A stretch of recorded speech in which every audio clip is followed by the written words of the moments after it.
Unlimited FM, डर की नई कहानी हर रोज। आप सुनेंगे मृगांको भट्टाचार्य की कहानी पर आधारित अंडरटेकर। सर, एबाउट माउंट है ना, उसके पास में मिर्तौली गांव है और मिर्तौली गांव के पास में मार्को साहब रहता है। सिर्फ मलहम लगाकर वो डेड बॉडी को 2-3 महीने रख सकता है। लक्षु, पहाड़ी गांवों में ना बहुत अंधविश्वास होता है। कदम कदम पर भूत प्रेत की बातें वगैरह। नहीं, मैंने खुद देखा है सर। अच्छा सर, ये सालों पहले की बात है। हमारे लोहा घाट में एक औरत की मौत हो गई। नई शादी हुई थी। मार्को साहब ने मलहम लगाकर रखा था। उसका फौजी पति कारगिल के मोर्चे से 1 महीने बाद लौटा था। एकदम तरोताजा जवान चेहरे पर मलहम लगाते हुए मार्को को बहुत धक्का लगा था सर। उनकी मैडम भी ना बहुत नर्मदिल इंसान थी सर।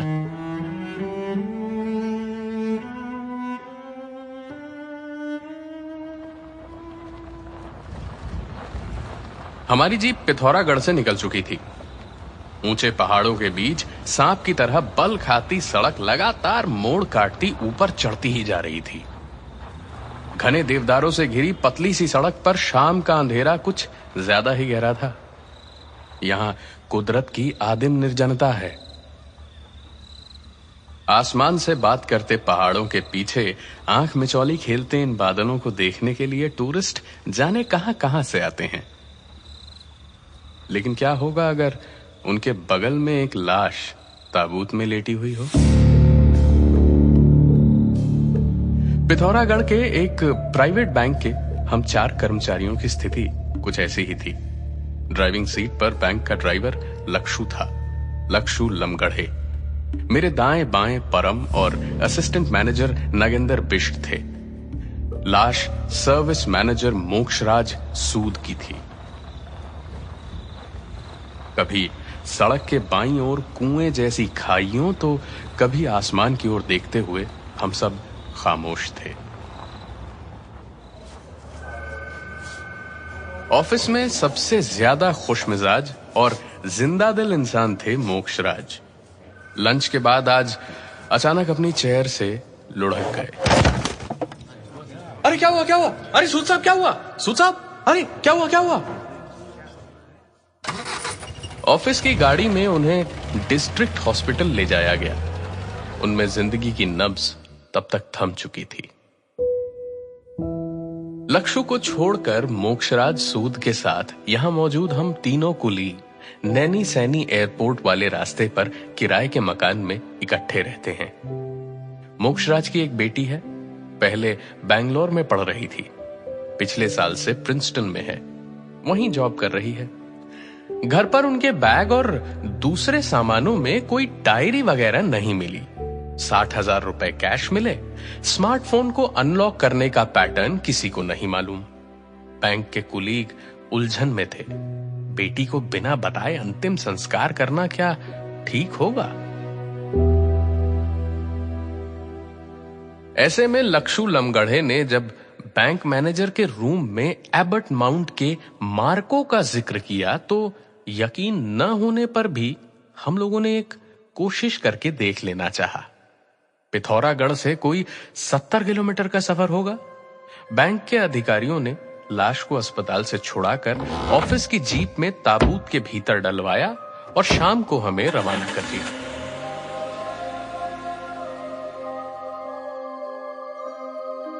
हमारे देखते देखते कुछ देर पहले ही धुएं जैसा कोहरा खाइयों से उठकर ऊंचे ऊंचे देवदारों पर चढ़ने लगा था। अंधेरा घेरा और नीचे के मैदानों से उठकर चांद हमारे साथ क्षितिज के सफर पर चल पड़ा। आज पूर्णिमा है। दूधिया चांदनी पहाड़ के ऊपर पूरे आसमान को आगोश में ले चुकी है। पहाड़ों में दिन और रात, सुबह और शाम, पेड़ और जंगल सब जैसे जिंदा वजूद बनकर चलते फिरते नजर आते हैं।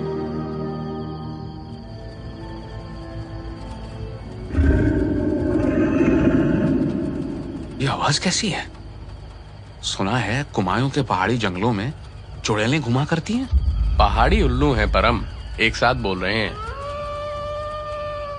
लक्षु, क्या है ये? पैंथर तो नहीं लगता है सर, अक्सर जंगलों से निकल आते हैं। हमसे गलती हुई है, ऑफिस की सिक्योरिटी को भी ले आना चाहिए था। कुछ देर पहले लोहा घाट पीछे छूट गया था। खिड़की से बगले झांकते ही दूर दूर तक सिर्फ गहरी खाई दिखी। ऊपर जाती पगडंडी जैसी सड़क ऐसी लग रही थी जैसे पहाड़ की चोटी से नीचे आई कोई टेढ़ी मेढ़ी मोटी सी रस्सी हो, जिसे पकड़कर हमारी जीप ऊपर चढ़ती जा रही थी। हम एबॉट माउंट में हैं सर। मेरे भीतर की सिहरन कुछ गहरी हो गई। अंग्रेजों के जमाने के इक्के दुक्के मकान दिखने लगे। पेड़ों की झुरमुट में खंडहरों जैसा एक चर्च दिखा। चारों ओर से घिरे पहाड़ों की गोद में छिटपुट जंगलों के बीच कॉटेज और बंगले थे। पूर्णिमा की रात इन्हें ऐसे ढके हुए थी जैसे 19वीं सदी की किसी पेंटिंग का दृश्य हो। जीप एक पुराने बंगले के पास रुकी। दीवार पर नेम प्लेट थी, मार्को मेडेरा, द अंडरटेकर। तो लाश को प्रिजर्व करने का काम करने वाले आदमी को अंडरटेकर कहते हैं। तुम्हें ठीक याद है लक्षु, यही मार्को का बंगला है? जी सर। बंगले की दीवारें पीली और भूरी चट्टानों से काट कर बनी ईंटों की है। रंगत कहीं फीकी तो कहीं काई जमने से मटमैली हो गई है। ऐसा तो किसी जगह के उजाड़ पड़े रहने से होता है लक्षु। नहीं, यही घर है सर। मार्को साहब ने इसे छोड़ दिया है क्या? दरवाजा खुल गया। मुझे थोड़ी तसल्ली मिली। यहां जिंदा इंसान तो रहते हैं, लेकिन जैसे ही खोलने वाले के चेहरे पे नजर गई तो ये खुशी काफुर हो गई। ये उम्रदराज विदेशी इंसान अगर सिर्फ बूढ़ा दिखता तो कोई बात नहीं थी, लेकिन उम्र की ढलान पर वो चेहरा बूढ़ा नहीं, बहुत प्राचीन दिख रहा था। आसपास के खंडहरों से भी बहुत ज्यादा पुराना। What do you want? हमारे बैंक का आदमी मर गया है, उसका dead body. I am very busy. कल आना। अरे लेकिन सर, कल तक तो डेड बॉडी बिगड़ जाएगी। Don't disturb me. प्लीज इस तरह मत लौटाओ। मरने वाले की सिर्फ एक जवान बेटी है। पिता के अंतिम संस्कार में उसे होना चाहिए। जितना पैसा लगेगा हम देंगे। ए छोकरे, मार्को मदिरा को खरीद सकता है? हैं? कितना दे सकते हो? 50,000 लूंगा। कैलाश,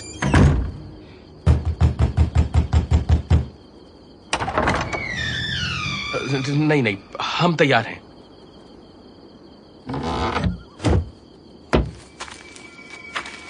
ताबूत को जीप से निकालकर हम बरामदे में आ गए। वहां पुराने जमाने के झाड़ फानूस की आधी अधूरी रोशनी थी। बरामदे से एक कमरा अंदर चला गया था, जिसका दरवाजा आधा खुला था। भीतर अंधेरा था। कहीं से मुट्ठी भर रोशनी का फव्वारा सोफे पर गिर रहा था। उस रोशनी में देखा तो सफेद बालों वाली एक विदेशी औरत सोफे पर सर टिकाए बैठी थी। सफेद लिबास में ढके उस जिस्म में कोई हरकत नहीं थी। भीतर सड़ी हुई मछली जैसी एक अनजानी और तेज गंध भरी थी। मार्को ने लपक कर उस दरवाजे को बंद कर दिया। बरामदे में रखी बेंच पर बैठे बैठे एहसास हुआ, यहां सब कुछ जैसे 19वीं शताब्दी में फ्रीज होकर रह गया है। दिल में जड़े जमाते इस ख्याल को जबरन हटाकर मैं सफेद मार्बल की फर्श पर पंजों के बल बैठे मार्को की कार्यवाही देखने लगा। बर्फ में कुछ देर लाश को रखे जाने की बात तो हम जानते हैं, लेकिन इतने दिनों के लिए रखना, वो भी सिर्फ मलहम लगाकर, अपने देश में ऐसा कभी सुना नहीं मैंने ना। मार्को लाश का मुआयना करने में डूबे हुए थे।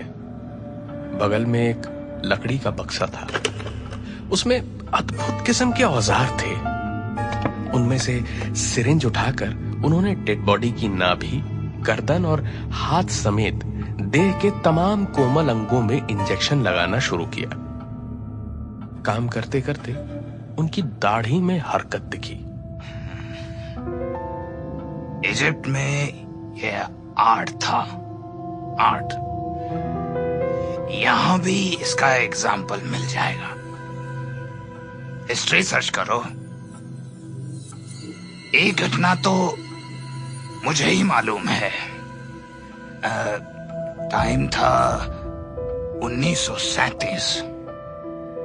बात कलकत्ता की है। एक प्रिंसेस थी, किसी देश के निर्वासित राज परिवार की। उनकी अकाल डेथ हो गई। 151 दिनों तक सुलाकर रखा गया था डेड बॉडी को। तमाम तरह के इंजेक्शन लगाने का सिलसिला आखिरकार रुका।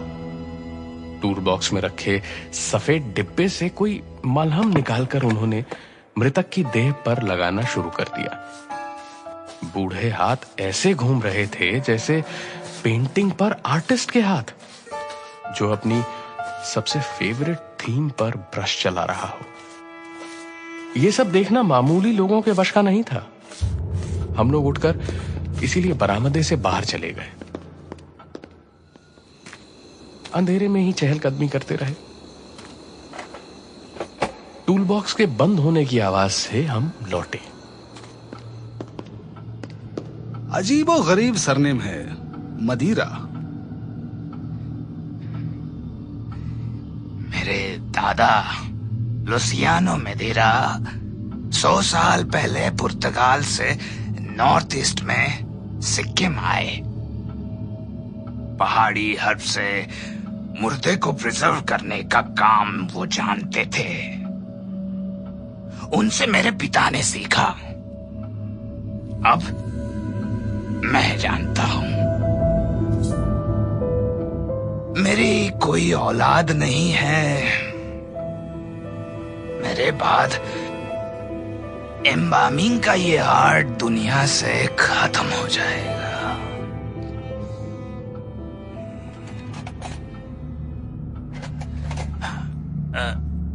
वो पास करो तो। ये तमाम केमिकल आप खुद बनाते हैं? हटो। Let me walk.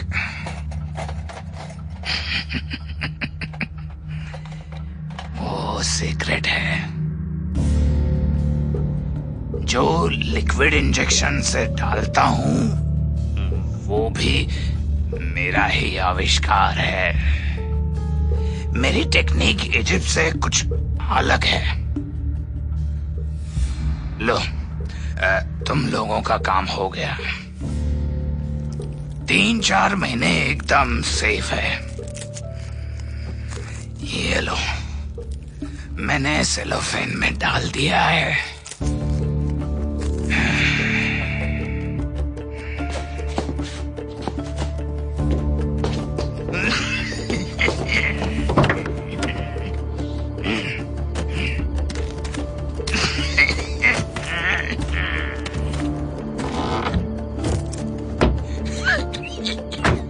ताबूत को कंधे पर उठाकर गाड़ी में चढ़ा दिया गया। मार्को मेडेरा खांसते खांसते हमारे पीछे आए थे।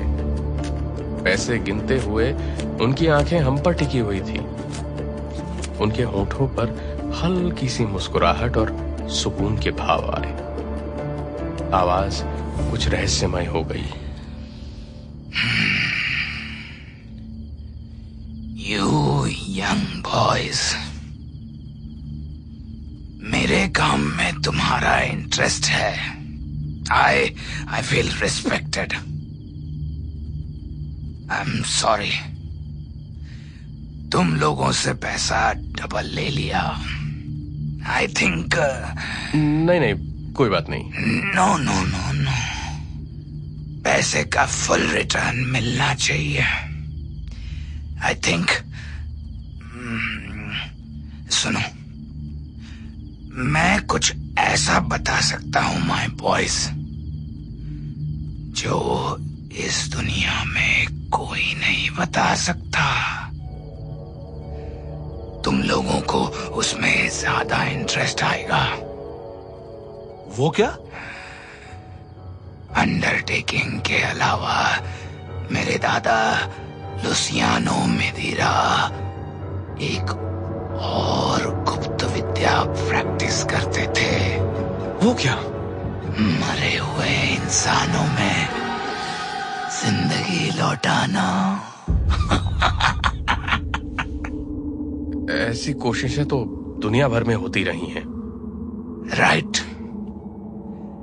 नेचुरली वो नहीं कर पाए। मेरे फादर ने भी ट्राई किया, पूरा सक्सेसफुल वो भी नहीं हुए। हो भी नहीं सकते थे। डेथ के साथ सब खत्म हो जाता है। मैंने किया है। अगर बुरा ना माने सर तो एक सलाह लूंगा। बुढ़ापे में आपको आराम करना चाहिए। ऐसी वाहियात चीजों को ट्राई करने से क्या फायदा जो इम्पॉसिबल है। मैंने पॉसिबल किया है। मैंने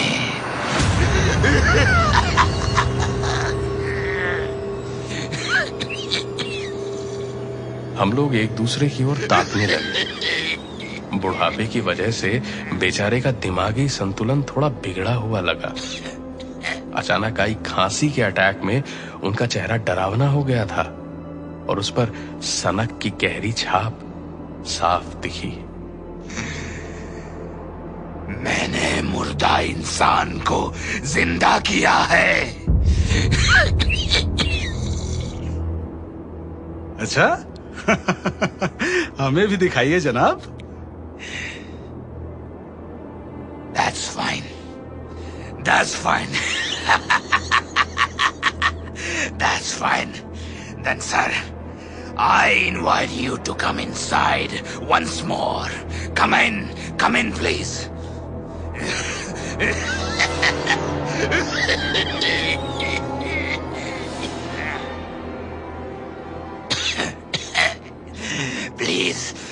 Please come.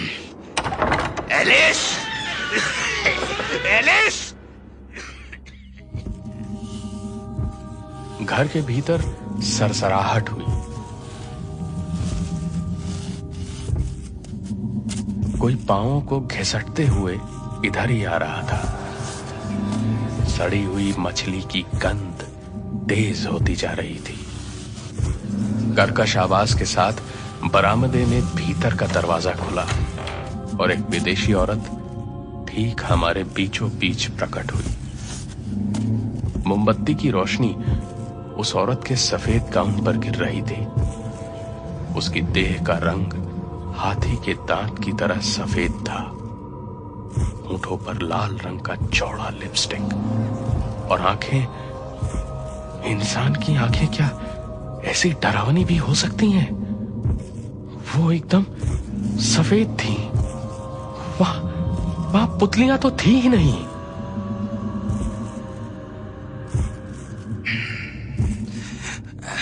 डरो नहीं, पहले वो ऐसा नहीं थी। She's Alice, my wife. Alice, they are my guests. Say hello to them. मेरे जिस्म में जैसे खून सूख गया। बूढ़ी औरत के चेहरे पर कोई भाव नहीं आया। बस फुसफुसाती सी आवाज में बोली, हेलो।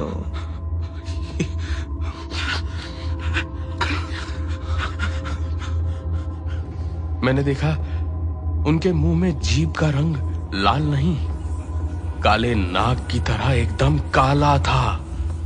परम और नगेंद्र की बात तो नहीं जानता, पर मुझे महसूस हुआ कि खड़े खड़े बेहोश हो जाऊंगा।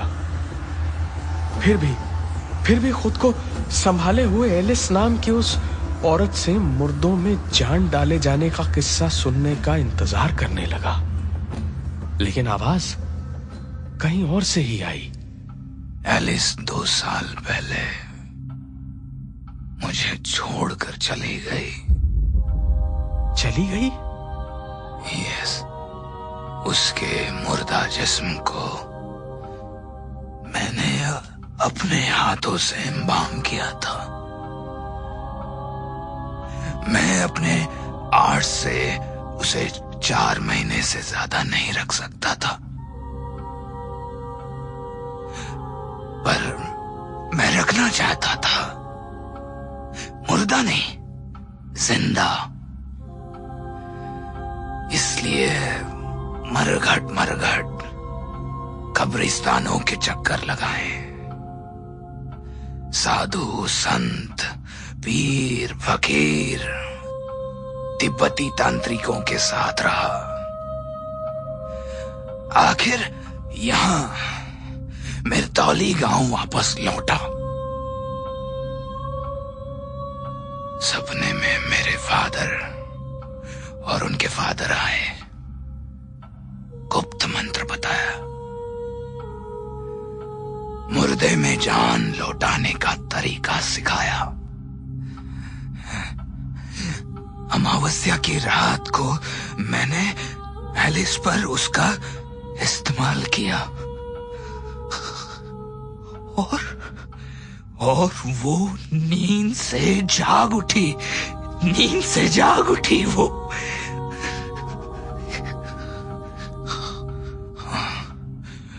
Alice, you may go inside. पति का आदेश पाकर एलिस पैर घिसते हुए दरवाजे की ओर बढ़ी। उसे जिंदा कहूं, जिंदा मुर्दा कहूं या चलती फिरती लाश, शब्दों में ब्यौरा दे पाना मुमकिन नहीं। बुखार में जैसे कपकपी सी चढ़ती है ना, मैं वैसे ही कांप रहा था। शरीर पूरा पसीने से भीग गया था। सिर्फ अमावस्या और पूर्णिमा की रात में ही मैं कुछ देर तक के लिए मुर्दे में जान लौटा सकता हूं। महीने के बाकी दिन एलिस सोई रहती है। आज पूर्णिमा की रात है, वो नींद से जागी है। सोचा था एलिस के साथ टाइम पास करूंगा।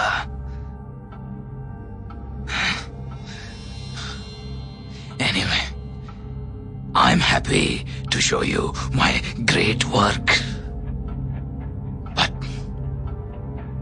But my dear, I'm worried. अपना दर्द तुम लोगों से शेयर करने का दिल हो रहा है। मेडिरा ने रुककर हमारी ओर देखा, लेकिन उसकी चिंताओं के बारे में जानने के लिए वहां खड़े रहने भर की जान हम में से किसी के जिस्म में नहीं थी। एलिस की पर्सनालिटी में चेंज देख रहा हूं। जिंदा थी तो वो बातचीत पसंद करती थी, अब खामोश रहती है। मुझे डाउट हो रहा है किसी दूसरे स्पिरिट को तो उसके शरीर में नहीं बुला लिया। इनफैक्ट मेरी साधना अभी भी पूरी नहीं हुई थी। शायद मुझसे जल्दबाजी हो गई।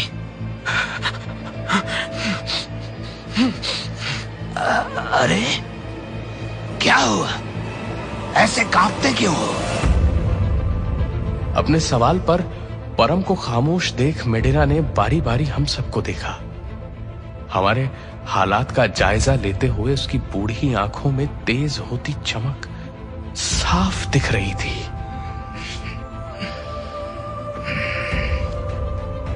तुम लोग डरते क्यों हो?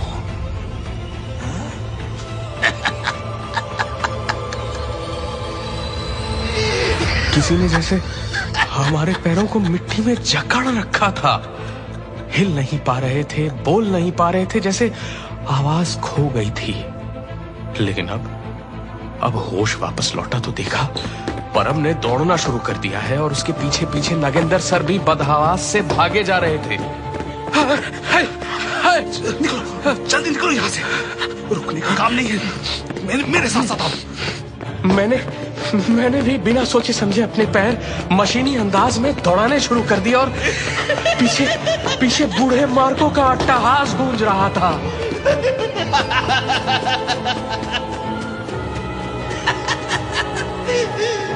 Alice, let's come. Look at them. Look at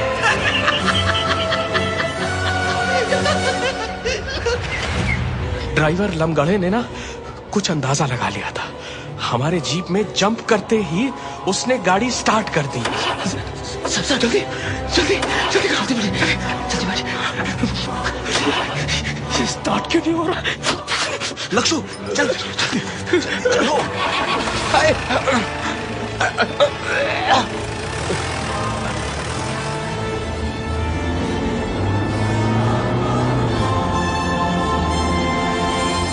और हम में से किसी ने भी पीछे मुड़ के नहीं देखा, जिसकी जरूरत भी नहीं थी। बूढ़े मार्को का खौफनाक अट्टहास अब पूरे अबट माउंट की वादियों में गूंज रहा था। Alice!